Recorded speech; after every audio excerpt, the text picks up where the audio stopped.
बिहार में नीतीश सरकार का बड़ा ऐलान सामने आया है। 10 लाख नौकरी देने का टारगेट नीतीश सरकार का बताया जा रहा है। 10 लाख लोगों को रोजगार देने का टारगेट रखा गया है।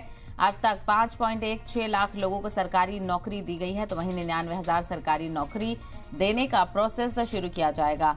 तो बिहार जब से ही लोकसभा चुनाव के नतीजे सामने आए हैं, अलग अलग रियासतों की सरकार भी अपने अपने कामकाज में लगती हुई नजर आ रही है। तो वहीं बिहार में नीतीश सरकार ने बड़ा ऐलान किया है। नीतीश सरकार की तरफ से ऐलान किया गया है कि सरकार का अब 10 लाख नौकरी देने का टारगेट है और 10 लाख लोगों को रोजगार फराहम किया जाएगा। तो अब तक 5 लाख लोगों को सरकारी नौकरी दी गई है और इसके अलावा 99,000 सरकारी नौकरी देने का प्रोसेस भी जारी है। तो नीतीश सरकार फॉर्म में नजर आ रही है और बड़े पैमाने पर रोजगार की परेशानी को हल करने का अहद नीतीश सरकार की तरफ से लिया गया है।